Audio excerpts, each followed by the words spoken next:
Hi you guys, welcome to the third exciting episode of SBI. Once again, our team of cats is on the job researching topics for your viewing pleasure. On this episode, we're going to explore the advantages of first aid kits and talk about some interesting aspects of the coming changes in government. One of our favorite progressive pundits, Ezra Klein, popped up and pulled back the burqa of his mind for this little commentary. That it has no binding power on anything. And the issue of the Constitution is not that people don't read the text and think they're following. The issue of the Constitution is that the text is confusing because it was written more than 100 years ago, and what people believe it says differs from person to person and differs depending on what they want to get done. So I wouldn't expect too much coming out of this.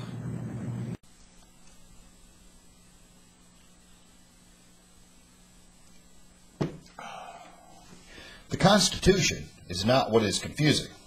The issue of the Constitution is not that the language is confusing, it's that people like Klein are so readily willing to disregard the parts of the U.S. rulebook that they don't like the Second Amendment, and make up parts to suit their own purposes, like the right to privacy.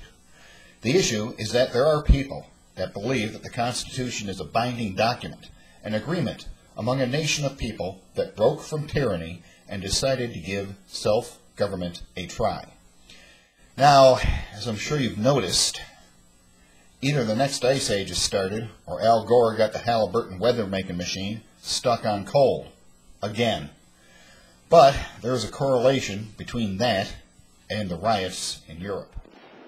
As you know, there are riots in the UK and Greece, Russia, and other places revolving around government cutbacks, like actually having to pay for school in the UK, raising the retirement age in Greece, that have led to massive riots and the like. But those same protests, those have come here to America. Yes, we are now one with the Europeans. It seems that the New York City snow removal employees were, according to some sources, told to do a crap-ass job of removing the snow, which has resulted in a baby and an old lady dying. This to protest cutbacks to the department. Now, whether it's firebombs, car bombs, beatings, or shootings causing someone's death, it's still violence, no matter how you slice it. So, sans the Molotov cocktails, we seem to now have union-controlled violence here in America. Of course, it will be swept under the rug by the powers that be, as it usually is.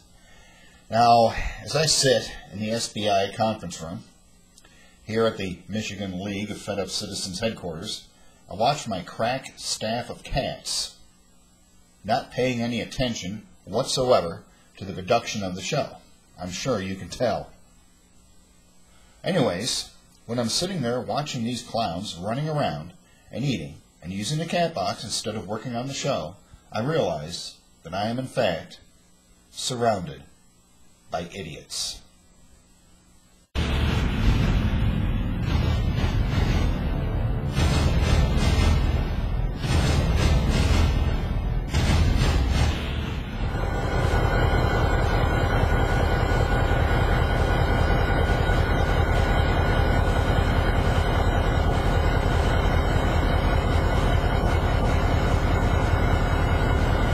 You want a coffee, Jim?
a new world order. And we are successful, and we will be.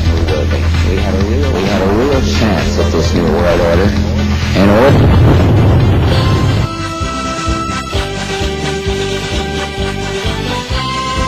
Who launched this missile and why remain a mystery for now.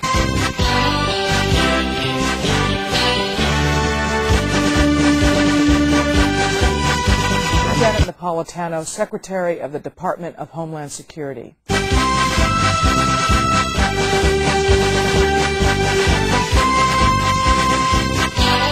Report suspicious activity to your local police or sheriff.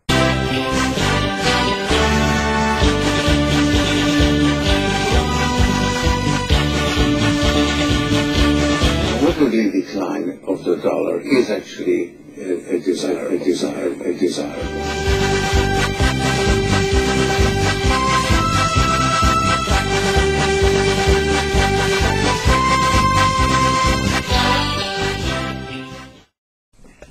Welcome back. This episode is sponsored by the new book by Dr. Walter E. Williams, Up from the Projects. Dr. Williams is able to take a complex economic theory and distill it down so anyone can understand it. A sheer genius that man is. He is a national treasure, and I highly recommend this new book, Up from the Projects. Click on the link below the video screen here and be sure to purchase it because it's so good, my cats have all read it. Okay, so we know that part of everybody's survival equipment should be a good first aid kit. But what kind and what should it have in it? I have here in front of me an actual sanctioned railway first aid kit from a locomotive. That, of course, explains this episode's opening credits. I can't show you the railroad logo, which is right here, for legal reasons, but this kit comes from a train engineer, and it came to me from a second source. What I'm going to do is open up the kit for the first time and see what is in it. Since it has been used, we will assume that some of the supplies have also been used. And then I'm going to transfer the contents of this kit into our own survival first aid kit that you see right here, and use this metal box for an EMP box. Now, I've noticed that when you shop online for a survival first aid kit, the backpack-based versions, while nice and portable, are both more expensive and have less supplies than a wall-mounted commercial unit. The commercial units cost less. My advice is to get a wall-mounted commercial first aid station and move the contents to a backpack for survival situations. It costs less and you'll get more supplies. So let's take a look and see what is in this first aid kit. Go ahead and open it up, and there we go. Hang on while we take a quick break so the cats can move the cameras around.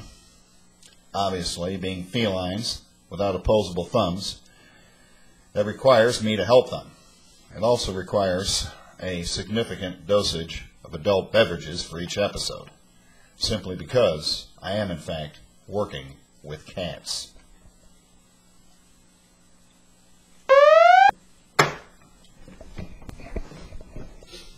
Well, there we go. Mission accomplished. The cats and I have managed to reposition the camera to a more appropriate angle.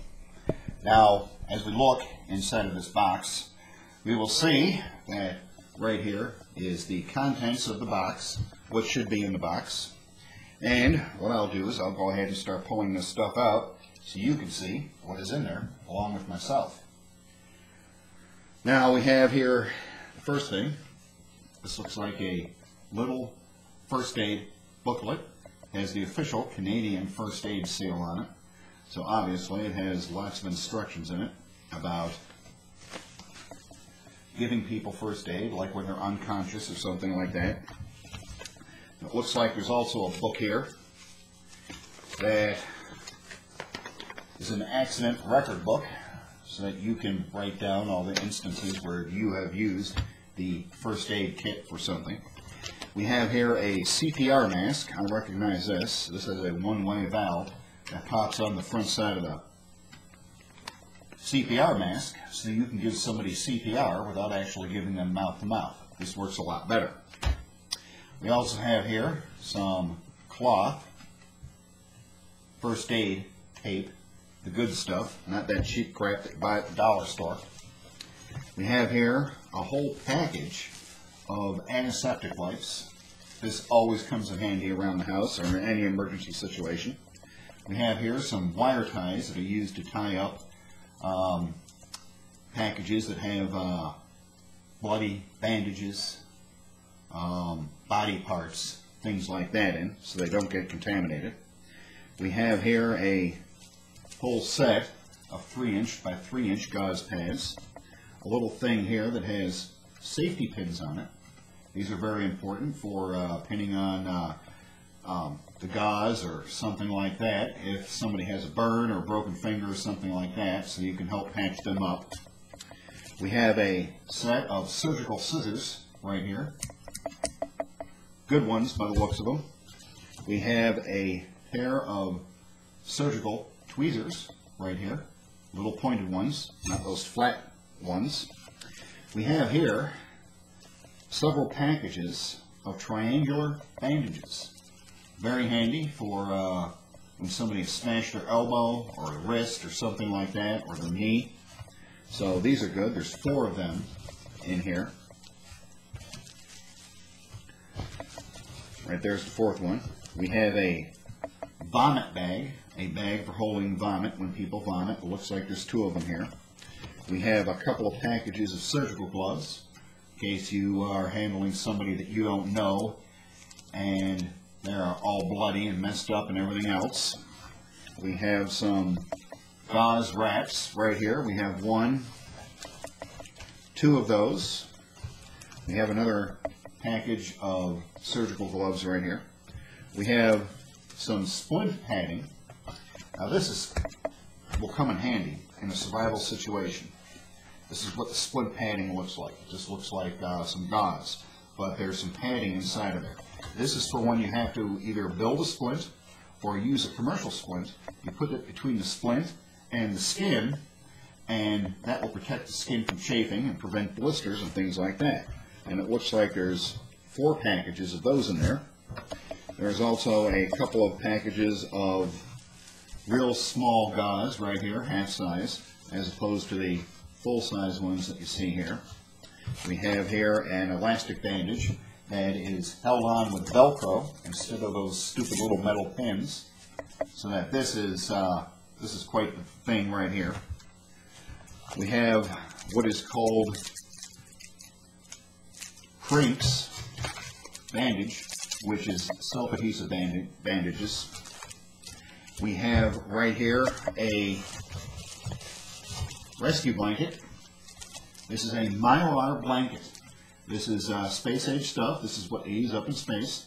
This will hold in body heat. This is a survival blanket. So if you're stuck out in the middle of, say, the woods, when it's freezing cold out, carry this. Doesn't even weigh 2 ounces. It'll hold in your body heat. You can also use those safety pins to pin this around somebody's body that is in shock. Very handy. We have a whole bunch of, let me see here, we have a whole bunch of 4-inch by 4-inch gauze right here, as well as some compression dressing right here. We have 4 packages of compression dressing for people that have puncture wounds, deep wounds, things like that. You press this onto the wound, and that helps stop the bleeding. And look at this, because I happen to be out of beer. A 20-year-old can of beer is in this first aid kit. And how do you like that? It's still cold. Just what the doctor ordered when I needed it. So, this is what's in the first aid kit. This is a lot of good stuff. Cost you a pretty penny to gather up all of this stuff. Probably $40, $50 worth of stuff, plus this handy metal box that we will put to another use. I think we're going to have the cats reposition the cameras once again. We'll be right back after this commercial message.